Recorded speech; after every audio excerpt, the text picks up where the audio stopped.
ধুন্দুল গাছে লতা হচ্ছে কিন্তু ফুল আর ফল কম। একটা দুইটা ভুলের কারণেই আপনার পুরো ক্ষেত থেকে অর্ধেক ফলন হারিয়ে যাচ্ছে।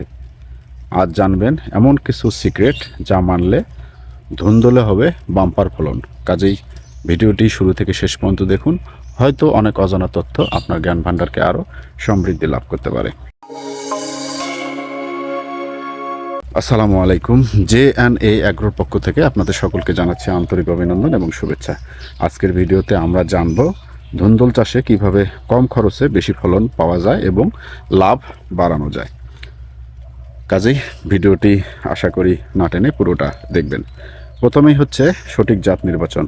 উচ্চ ফলনশীল ও হাইব্রিড ধুন্দুল জাত বেছে নিতে হবে। রোগ সহনশীল জাত ব্যবহার করতে হবে। ভালো জাত মানেই বেশি ফল এবং কম ঝুঁকি।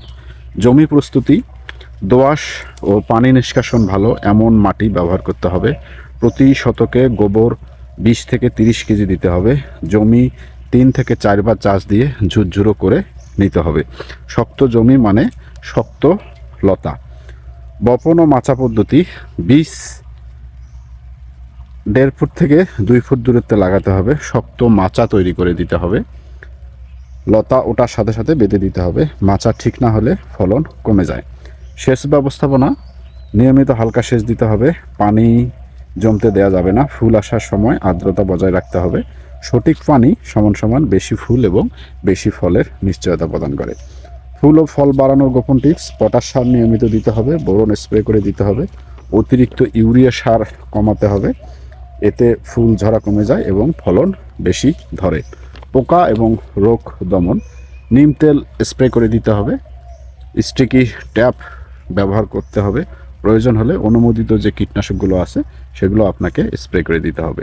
পোকা কম থাকলে ফলন দ্বিগুণ হয়। গাছের পরিচর্যা, নিচের পুরনো পাতা কেটে দিতে হবে। লতা ছড়িয়ে না রেখে সঠিকভাবে এটাকে বেঁধে রাখতে হবে। নিয়মিত আগাছা পরিষ্কার রাখতে হবে। গাছ যত পরিষ্কার থাকবে তত বেশি ফলন ধরবে। আমরা সাধারণত যে ভুলগুলো করি, অতিরিক্ত ইউরিয়া সার ব্যবহার করি, পানি গাছের শিকড়ে জমে থাকতে দেই, মাচা সঠিকভাবে না দেয়া এবং রোগ দেরিতে দমন করা। এই ভুলগুলো যদি আপনি করেন তাহলে আপনার ফলনটা অনেক কম হতে পারে। কাজে এই ফলনগুলো আপনাকে এড়িয়ে চলতে হবে। সিক্রেটগুলো যদি মানেন তাহলে আপনার গাছ সুস্থ হবে, ফুল ও ফল বাড়বে, ফলন হবে বাম্পার, লাভও হবে অনেক বেশি। কাজেই আজকের ভিডিওটি যদি ভালো লাগে তাহলে লাইক, কমেন্ট এবং শেয়ার করবেন। আর যারা আমার এই চ্যানেলটিতে নতুন তারা সাবস্ক্রাইব করে পাশের বেল বাটনটি অন করে দেবেন। আজকে এ পর্যন্তই। এর পরবর্তী আপডেট আবারও আপনাদের মাঝে আমি যথাসময়ে শেয়ার করার চেষ্টা করবো ইনশাআল্লাহ। সে পর্যন্ত ভালো থাকবেন। আসসালামু আলাইকুম।